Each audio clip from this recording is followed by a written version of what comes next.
Salam alaikum, bonjour ou bonsoir les amis. J'espère que vous allez bien partout où vous vous trouvez. En tout cas, c'est ce que je vous souhaite. Et pour le meilleur de toutes les situations, bien sûr, bienvenue sur votre chaîne Bled Maralibia, qui attend comme toujours vos encouragements, qui nous font beaucoup de bien. Merci pour vos compliments, pour vos gentils commentaires, ainsi que pour vos précieux conseils. Mais abonnez-vous pour rester tout simplement informé des dernières nouvelles. Mais faites abonner aussi vos amis, ceux qui sont proches de vous, vos connaissances et pourquoi pas les membres de votre famille. Cette séquence vidéo se penche cette fois-ci sur cette OCDE, Organisation de coopération et de développement économique, qui souligne le rôle de l'agriculture cette fois-ci et des exportations dans la reprise au Maroc. Ouvrons ici et maintenant, s'il vous voulez bien, juste une petite parenthèse, puisque la dernière réunion cette fois-ci, c'est l'OPEP. L'OPEP, c'est cette organisation des pays exportateurs de pétrole cette fois-ci, a été la montagne qui a accouché d'une souris, comme on dit. C'est ce que ironise un certain chroniqueur gérant du fonds Global Gold and Precious. Aussi, la Fed, cette fois-ci, la Fed, c'est cette réserve fédérale américaine avec cette évolution du dollar qui devrait avoir un impact sur le prix du pétrole. Alors, chers amis, fermons juste ici cette petite parenthèse.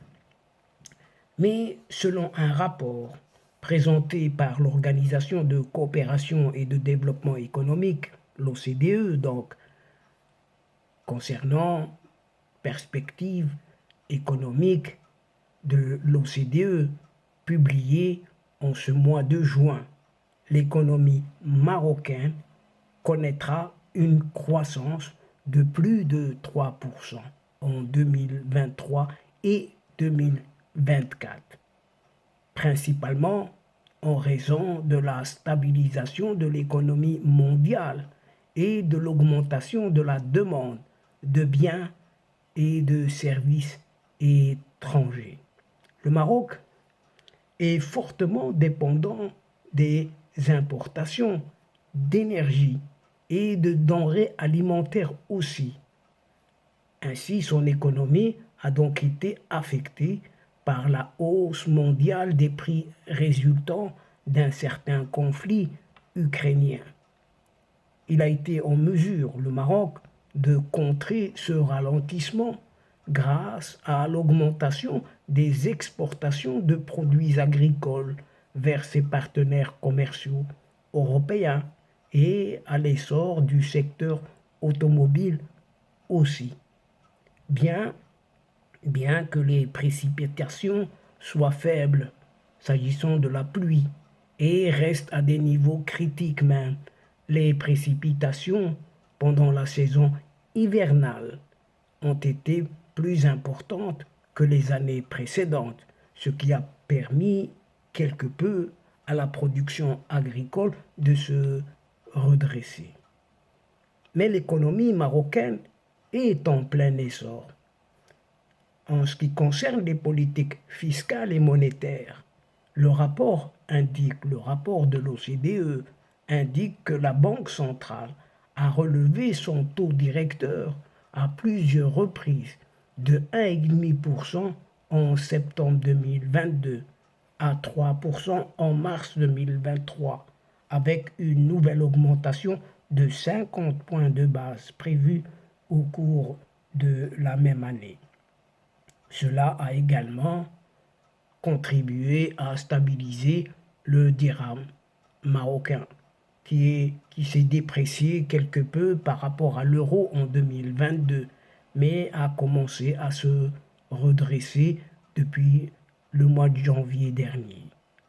Le budget 2023, présenté en octobre 2022, prévoit un assainissement budgétaire progressif en augmentant les recettes et en réduisant les pressions sur les dépenses liées aux subventions alimentaires et énergétiques en raison de la baisse des prix, soutenue par la forte performance récente des recettes.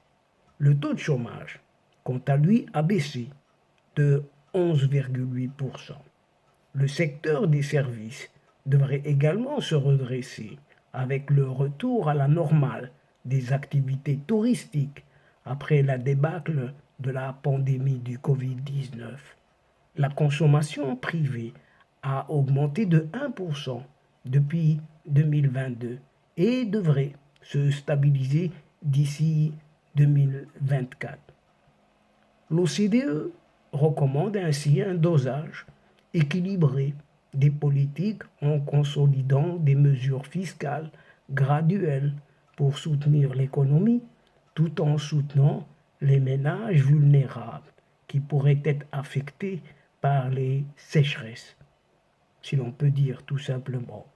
Elle recommande aussi, l'OCDE, à la Banque centrale de relever ses taux pour atténuer la hausse possible de l'inflation et de mettre en œuvre des réformes structurelles. La priorité plutôt étant de stimuler l'investissement privé, de soutenir l'emploi des femmes et de mieux se préparer aux risques climatiques à venir. Le Maroc est un pays stable avec une vision d'avenir au niveau de sa politique et la reprise de l'économie marocaine est due à l'amélioration des conditions économiques mondiales et à l'augmentation de la production agricole grâce à une pluviométrie plus élevée. Toutefois, le pays est confronté à des défis tels que l'inflation et la dépendance énergétique et surtout alimentaire. L'OCDE indique que pour maintenir et améliorer son potentiel de croissance, le Maroc devra mettre en œuvre des réformes dans les domaines de l'éducation, du marché du travail, de l'économie numérique et de la sécurité sociale. Toutefois, la dernière réunion de l'OPEP a été la montagne qui accouche d'une souris, ironise un certain chroniqueur, Alain Corbani, gérant du fonds Global Gold and Precious. Aussi, la Fed, cette réserve fédérale américaine, et l'évolution du dollar devraient toutefois avoir un impact justement sur ce prix du pétrole. Et depuis le début de l'année, le prix du baril de pétrole s'est déprécié de 11,6%. Cependant, cette performance négative n'a pas été régulière et cache en fait une forte volatilité, écoutez bien, de 33%. Concrètement, le baril de pétrole a évolué dans une bande de prix oscillant entre 86 dollars et 73 dollars, une différence de 13 dollars. Il se traitait il y a quelques jours, quelque peu, à 76 dollars, pas plus tard que ce vendredi dernier, à peine 2 dollars au-dessus des cours qui précédaient la réunion de cette OPEP, dimanche 4 juin à Vienne. Et donc, chers amis, mesdames et messieurs, nous sommes arrivés doucement mais sûrement à la fin de cette séquence et avant de vous fixer un autre rendez-vous à une prochaine fois, Inch'Allah, en vous retrouvant avec un immense plaisir, bien sûr. N'oubliez pas de vous abonner pour recevoir les toutes dernières infos via vos séquences vidéo de votre chaîne, tout en vous remerciant pour votre fidélité, votre participation, de nous suivre jusqu'au bout. Mais n'oubliez pas de partager à volonté partout où vous pouvez le faire, là où vous êtes tout simplement, justement ces séquences vidéo, vos séquences vidéo, car la chaîne a besoin de vous. Quant à moi, le moment est juste arrivé pour vous dire au revoir les amis et à la prochaine fois, Inch'Allah. Asdiqa, salam alaikum wa rahmatullah wa barakatuh. Ma'a salama.